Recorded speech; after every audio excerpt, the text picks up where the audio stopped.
Hello viewers, welcome to this session. Today the focus is on tourism market research. What is research? Well, research is when you do a very careful and a detailed study on something, that is what we call as research. It may be either on a situation, or you talk about an issue, or you talk about a problem. So in this context, each one of us at some point of time or the other has been a researcher. Say for example, you want to book a flight ticket. So what do? You search for information. You search for information on the number of airlines which is operating to that destination. You also check what is the flight timing, the flying time, how many hours will it take. And maybe you'll do a comparative study of the fares also, the price in terms of which airline is offering at a lower price, and then you make, and when you have this information, then you make an informed decision. Now to call this, what you are doing is research, but to call this research, it is a little at a very, simple level, or at a very rudimentary form. Because the term research, it has got a technical tone to it, a certain type of formality. So when we talk about research, we talk about in terms of what the scientists are doing. Research is what the scientists are doing. Research is what the academician and the professionals are doing, or the research work of a PhD scholar. So research is about investigating. It is the quest for knowledge and about understanding minute details of whatever you are studying. So it is the systematic investigation and about understanding and evaluating what is happening. And why do we do research? There are two fundamental reasons or aims for this. One is it minimizes risks. Like when you are planning something, when the plan is being made, if you have informed information and you do the research, then it minimizes the risks, because informed decision is always a deterrent to, or it minimizes the risk element which is there in every work. And then even after the plan has been implemented, it can monitor performance. Research is helpful in monitoring performances. Now let us see, you have already, when we talk about market, it is basically in terms of a place where the buyers and the sellers, they interact and transaction takes place. But market is also seen as a group of actual and potential customer. And if you talk about tourism, then we would relate it to tourists, the existing tourists as well as the potential tourists. Like Philip Kotler, the marketing guru, says, a market consists of all the potential customers sharing a particular need or want, who might be willing, because they have to be willing and should be able to engage in an exchange and to satisfy the needs or the wants that they have. So if you combine these two, market research is basically investigating about the market and understanding the market in minute details. Whenever we talk about market research, there is also the term marketing research. People tend to use it synonymously. So there is a certain little bit of difference between those two. We say market is about existing and potential customer. What is marketing then? Marketing, it is the activity or the process of creating, and then you communicate and the distributing, as well as you are talking about the exchange of what? Of offerings or services, in terms of services and products, which fulfills the needs of the individual, the consumer base, and the society at large. So marketing goes much more beyond market. It is not only the process of understanding your customers, but it is also aims at building and maintaining the relationship with them. So marketing research, it involves a variety of aspects, including research into new products, then price distribution channels, publicity, like all the promotional activities. Whereas the research into the consumer part, their patterns of behavior, then we can narrowly define them as market research, which means that market research is a subset of the overall or the umbrella term of the marketing research. Now, the tourism industry, why we need to do or to conduct market research? We do it for a variety of purposes. For example, if you know your market, then only then you will be able to identify the opportunity for product development. The tourist market or the tourists, the modern day tourists, they have become very experimental. They have become more aware because information is being bombarded from every direction. We have lots and lots of information available if you want to be a tourist and you want to go for a tour. So lots of information are there. And what happens is when the option is there, the preferences and the likes and dislike of the tourists, they also manifold itself into various dimensions. So there are new possibility for new opportunities for developing newer product development, and this is happening also. And when we do research, it also helps in making decision about investment in new facilities. For example, you talk about say a destination. In recent years there have been a number of manifold increases in tourist flow into that destination. So that destination has only one airport, and people can do a research on whether the existing airport is able to maintain the flow of the traveler and if there is a need for a new airport to be constructed. So it can help in decision making also. Now, it also helps in choosing locations for new hotels and for theme parks, and maybe suggest opportunities for diversification also. The natural landmark is already there and it is an important tourist site. But at the same time, when you do a research on the market and you come to know that they are also open to having additional type of attraction, then obviously then you can maybe the destination development team or the promoters, they can think of adding new attraction into it, maybe a theme park or maybe another man-made attraction or maybe various type of activities. So this is how new products are also developed and offered to the market. So tourism organization, it requires a wide variety of data on tourist behavior. We need the statistical profiles of tourists in terms of gender, how many males are coming, how many females are coming, in terms of age, whether that particular destination is the existing tourists who are coming to that particular destination, whether they are youngsters or which age group it is there. And terms of the prices or the money that they are spending in that destination, the statistical profile, the educational level of the tourists.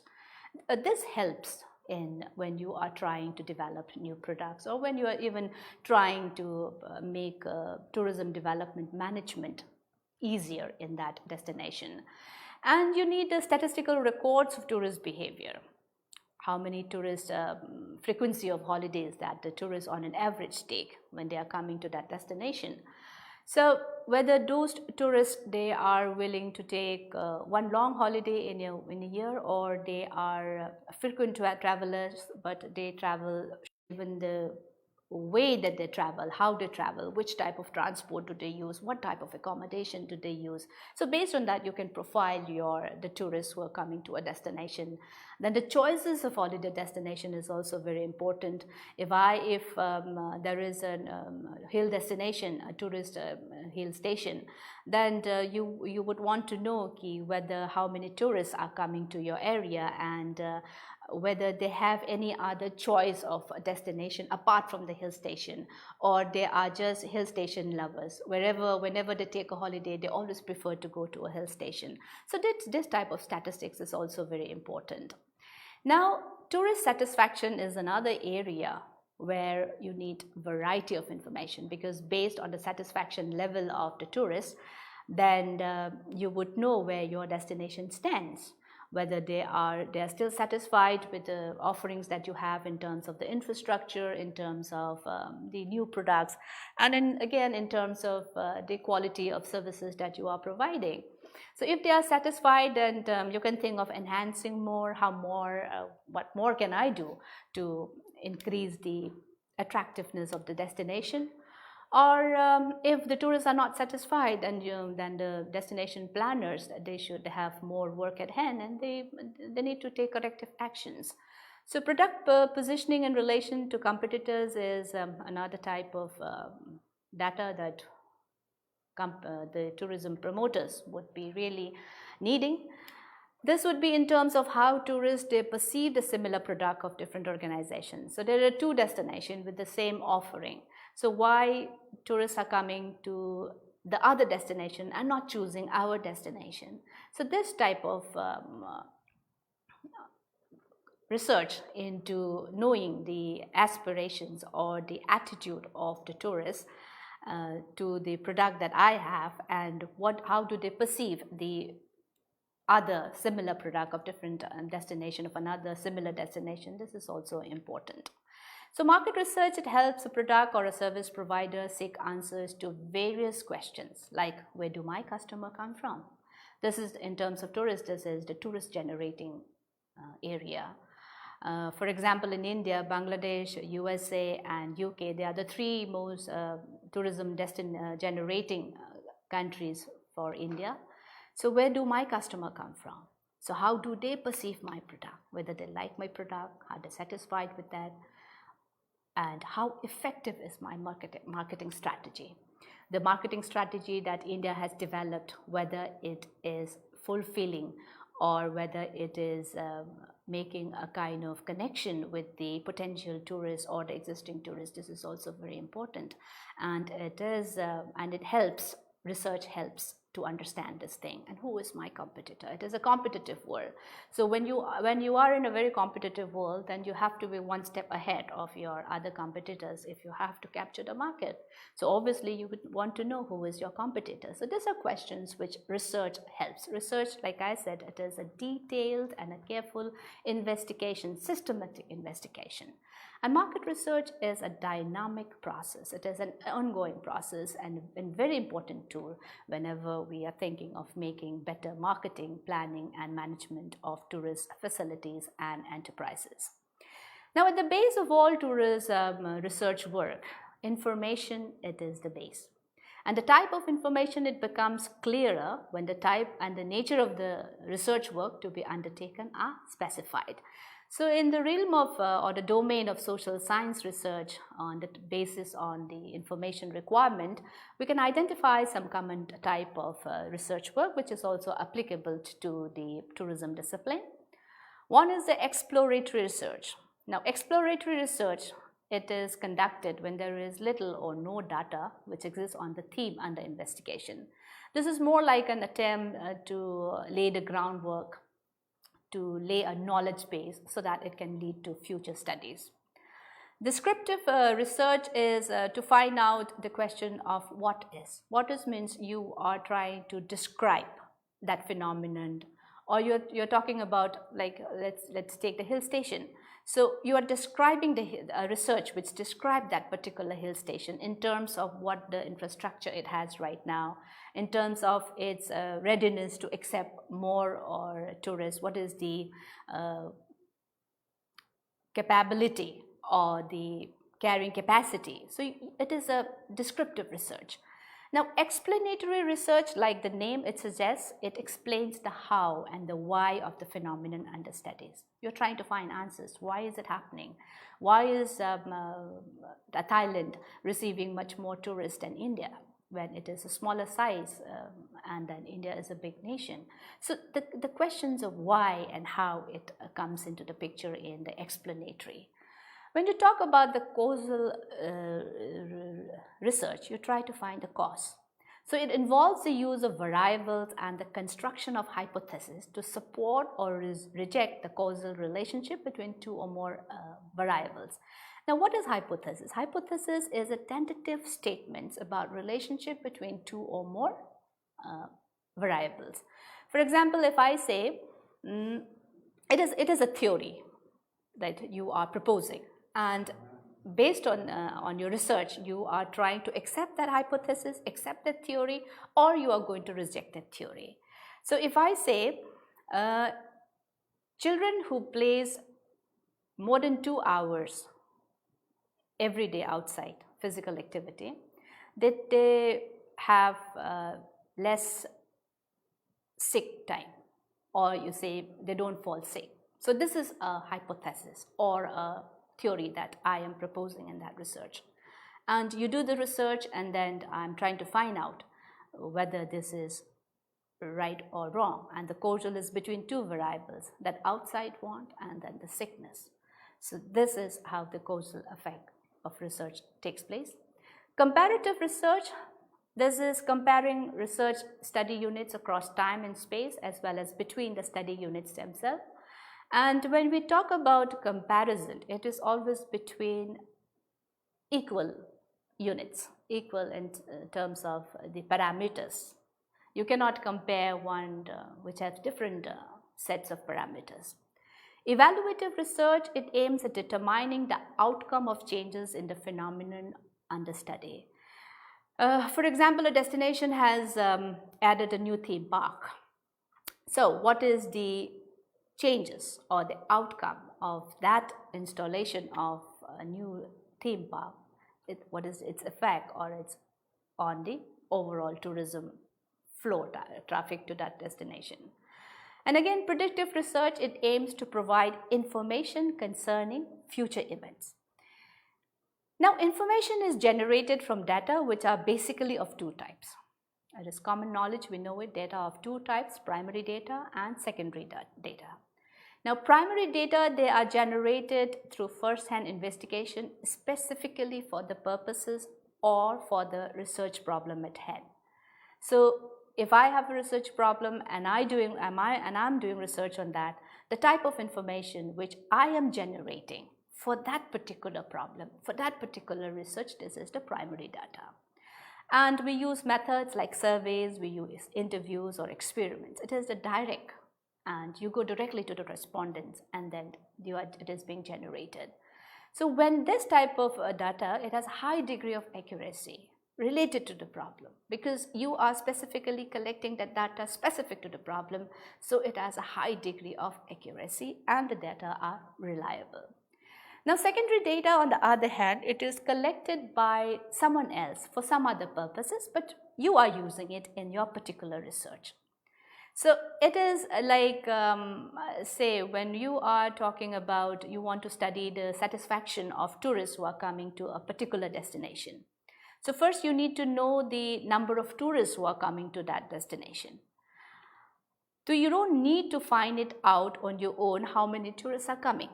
You don't need to go and generate that data yourself. You can refer to the tourism department of that destination, and they already have a report or a survey done, or they collect the information and from time to time. So you can refer to that data which is already collected. So use of data which is already collected with somebody else, this is what we call as the use of the secondary data, and the researcher is the secondary user. He is using some data which has been collected by somebody else before. And like I said, the Ministry of Tourism, Government of India, they have done a number of market surveys, number of reports have been generated, and it is a storehouse, a beautiful and a reliable storehouse for many researchers. You need to go to the website, it is there, and then so many reports according to your research needs, so many reports are already there. And the use of secondary data is that you need not duplicate. When something is already there, why generate it again? So it saves you time and you already have it. So secondary data and primary data are there. Now let us see a little bit about the stages of the research study. First, we need to decide on the research topic. And once the research topic or the theme is decided, then you need to find out what is the purpose. And then you set the objectives. After setting the objective, the next step or the next stage will be you design a research plan. So a research design, it is a master plan on how the research will be conducted sequence-wise. So it starts from the objective. Then it also includes the type of methodology you will be using, the type of research methods or the research tools for generating your data. And then it also talks about the tools for analyzing the data. So it is a complete framework of the action plans which needs to be taken or which needs to be implemented for fulfilling the research objectives. Now, after the research design has been made, then you start the data collection based on the type of method that you will be using, the tools that has been specified in the research design. Then after that you collate, you store, and then the data is cleaned, and then based on that you do the analysis. Once the analysis is done, you have to interpret it in terms of the objective that you have set, and then you report the research finding. So this is just a very simple step of the stages of research study. Starts with decide on the research, the purpose, and you set the objectives. Then you design a research plan to collect the data, analyze, and then interpret, and then you report the research findings. So research methodology, it is a science to study how the research is to be conducted. So it is a specific procedure or techniques used for what? To identify, to select, to process, and analyze information about a topic that you are researching. And the most important methodological choice researchers make is based on the distinction between qualitative and quantitative data. So there are two types of major methodology of research: qualitative research methodology and the quantitative research methodology. There is another type which is a hybrid or a mix of this, called as the mixed research methodology, but here we will be dealing a little bit more on the two major types. The qualitative research methodology, it explores. It is mainly used when you are trying to gather qualitative data which explores ideas, feelings, and attitudes, something abstract, not a concrete or something which can be given in numbers. So you aim for a complete detailed description of observation in terms of context of events and circumstances. And it is concerned, that is qualitative research methodology, it is concerned with answering questions such as, what is good about the destination? You cannot give a point to that.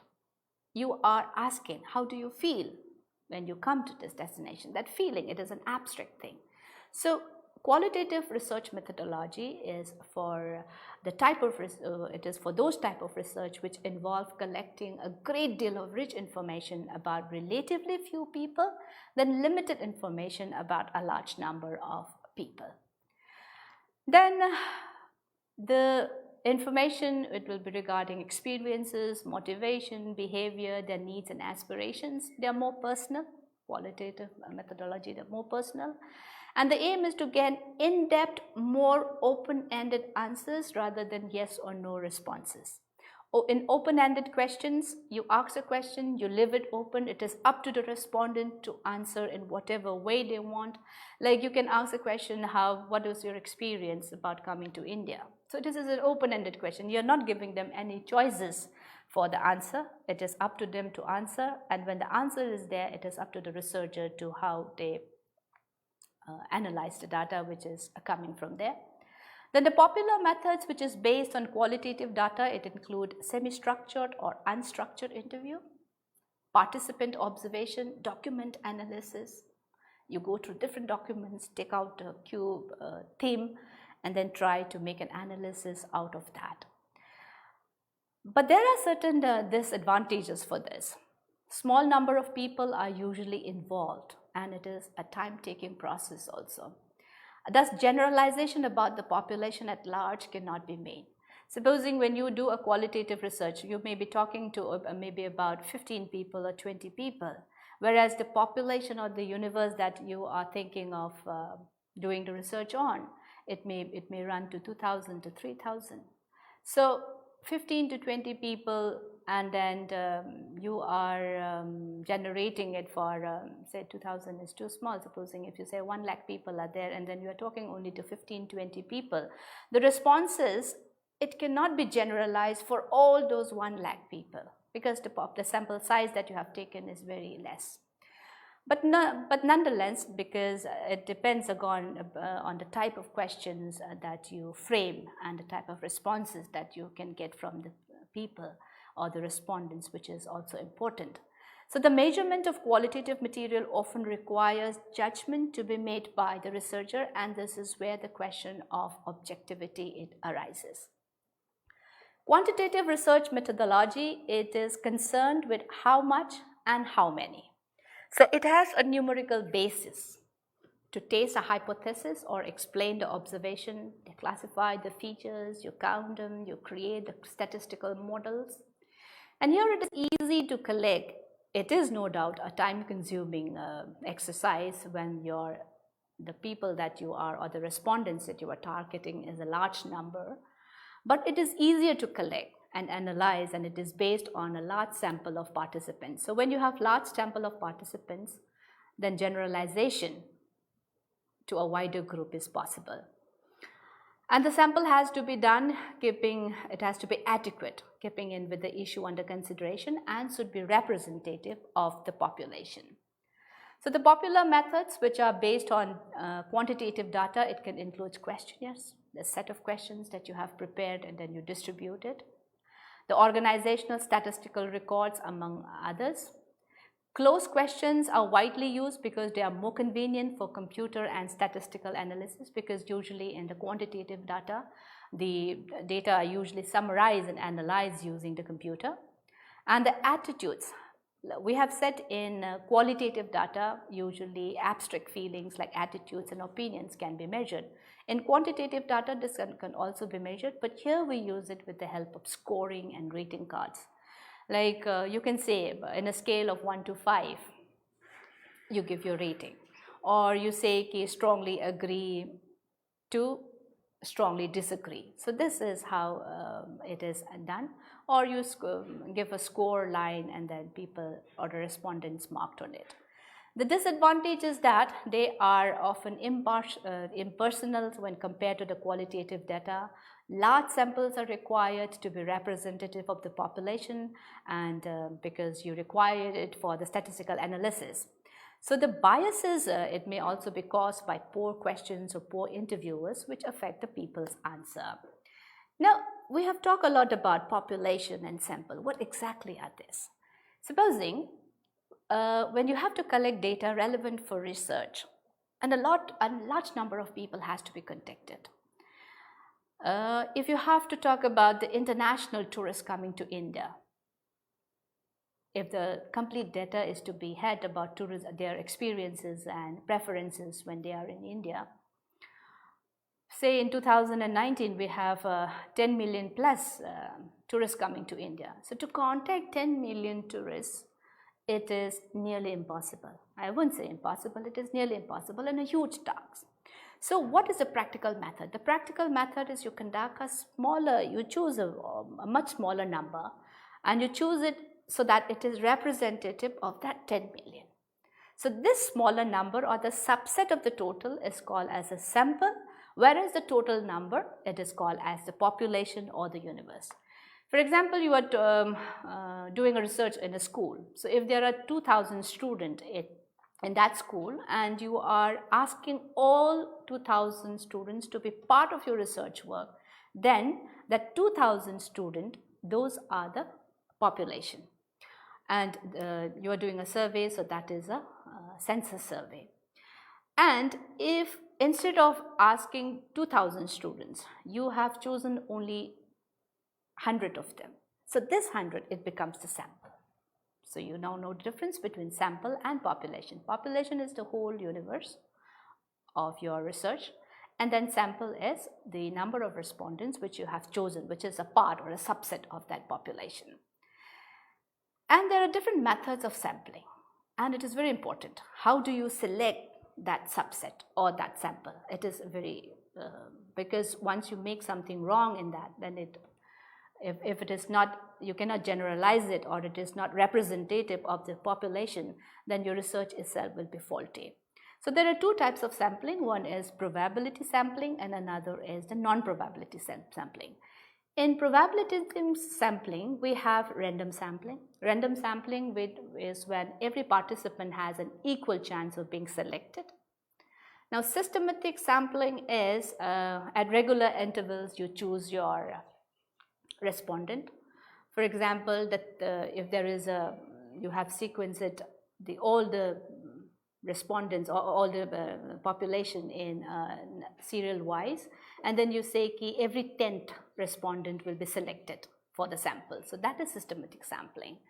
Stratified sampling is the whole population, you divide it into subgroups, and from each subgroup you do a random sampling and then you choose the respondent. But if you use that sub section as the sampling unit, then that again is called as the clustered sampling. So in non-probability sampling, like the name suggests, each respondent do not have an equal chance of being selected or being chosen to be a part of that sample. Convenient sampling, it is one of the easiest and the most using it, what convenient is there. So this is depends upon the willingness and the availability of the respondents. So you do your sampling based on that. And there are lots of sampling biases in that, because the people who are willing and they are available, the type of response that they give may not be in tune with the people who are not available or who are not willing to be part of your research work. So that bias is there. Judgment sampling, we call it as selective sampling or even purposive sampling. Here it depends upon the judgment of the researcher. It is up to him to decide or fix parameters to choose the sample. Snowball sampling, we do it when the respondents are hard to target or hard to get. So if you have a few of them, then they are taken into the research work and you ask them to recommend people because they know who are similar to the characteristics that they have. So this type of sampling is called as the snowball sampling, from one to another, and then it goes on. So you don't know your respondent, it just snowballed into it. So these are a few methods of sampling which is there. Now both qualitative and quantitative research method, they have their own pros and cons, their own merits, demerits. At some place only statistical survey would be of use to organization. When you are calculating the number of people visiting a destination or attraction, then you need numbers. So this is where the quantitative research method is used. But on the other hand, there are avenues, like when you want to understand the impact of tourism. You want to know the residents' opinion about tourism development. Then here qualitative data research will fill the gap. Survey research is one of the most commonly used methods in market research. And if the entire population is sought to be contacted, and it is called as a census service, like we have the population survey that India takes every 10 years, then the whole population is, the whole people of India is taken into consideration, so this is a census survey. But if the responses are sought from a sample of the total population, then this is called as a survey sample. Now in field survey, you go and interview and you ask questions to a number of people who are representative of the market.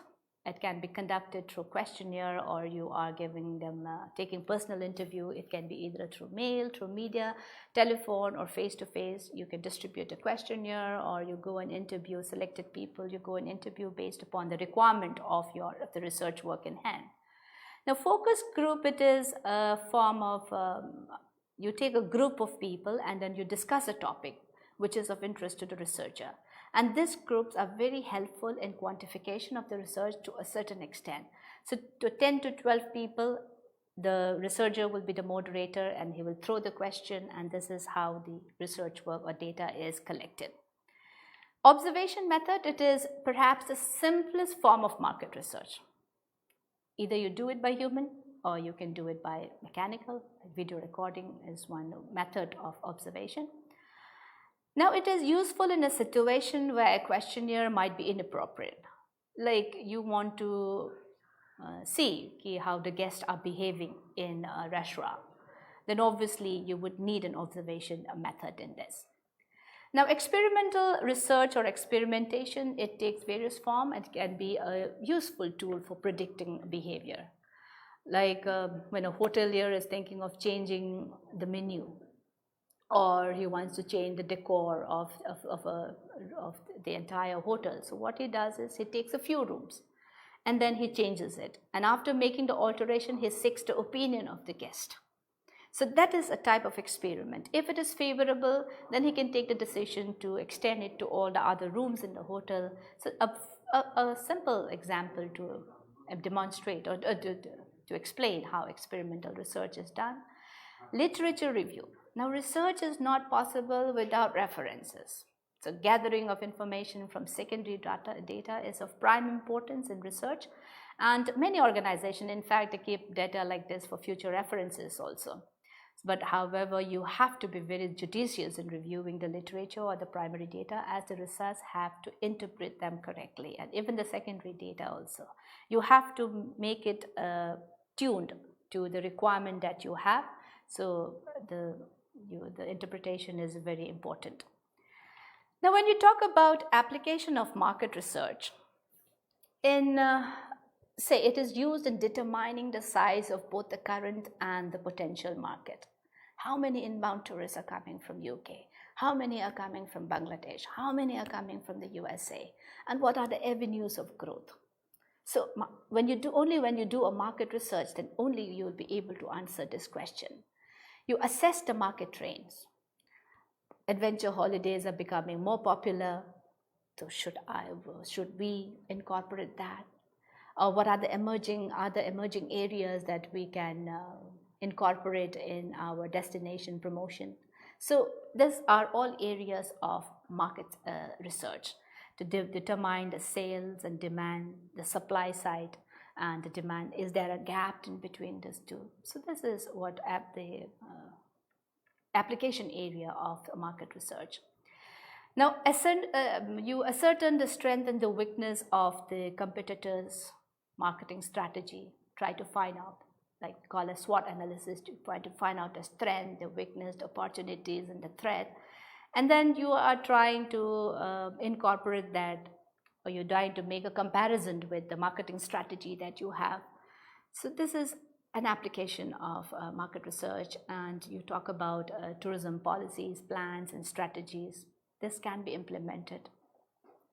And you're trying to assess the role of government and its policies towards the tourism industry as a whole. Now, there are certain market research area which is very important, like we have already discussed about the attitude and the motive of the tourist market. In tourism, it is the tourist, the existing and the potential. So to know the attitudes, to know their motive is important. And then tourist behavior, how do they behave? What are the spending habits? We have already discussed this before also. So how do they interact with the host population? How do they, if they are coming to a destination based on the advertisement or the campaign that has been there. So they have come with certain expectations. So when they come to the destination and the reality that they face, if it is not matching, there is a gap to how do tourists behave in certain circumstances, in that specific circumstances. It is very important. And tourist satisfaction level, the consumer experiences, and the relationship. See, relationship not only in terms of tourists and the host. It can be a relationship between, even in a tour group, relationship between one member of the tour group to another member of the tour group, relationship of the tour members with the tour escorts, and again relationship between the host and the guest, resident and the guest, relationship in terms of the various stakeholders in the tourism industry. So you have different segments of the tourism sector also, which is very important to know about. So all these are tourism research areas which we can think of doing tourism. This is just a few. The list is not exhaustive. There is a whole area where you can, because in each point there are again so many points which can be researched upon. So to conclude, market research is not a single area of study, and in tourism it should be seen as an applied subject with different perspective. And knowing and understanding the market is the prime duty or the responsibility of the marketers and the tourism professional, so that more areas can be covered, and this is exactly when you do a research, then it will help you to find areas where you can help, or you can make the satisfaction level of the tourists who are visiting your destination, and it will give them a complete feeling. It will help in strengthening your tourism destination offerings. So now we have discussed a little bit on say market, what is research, what is market research, and then we have touched upon the tourism areas of research. We have also talked about the different types of methodology that you can use, the different tourist market tools, research tools, like you can use the questionnaire, you can use the interview. And we have also touched upon what is qualitative methodology and quantitative methodology, and we have also seen the importance of market research in a dynamic area like tourism. Thank you so much for a patient hearing.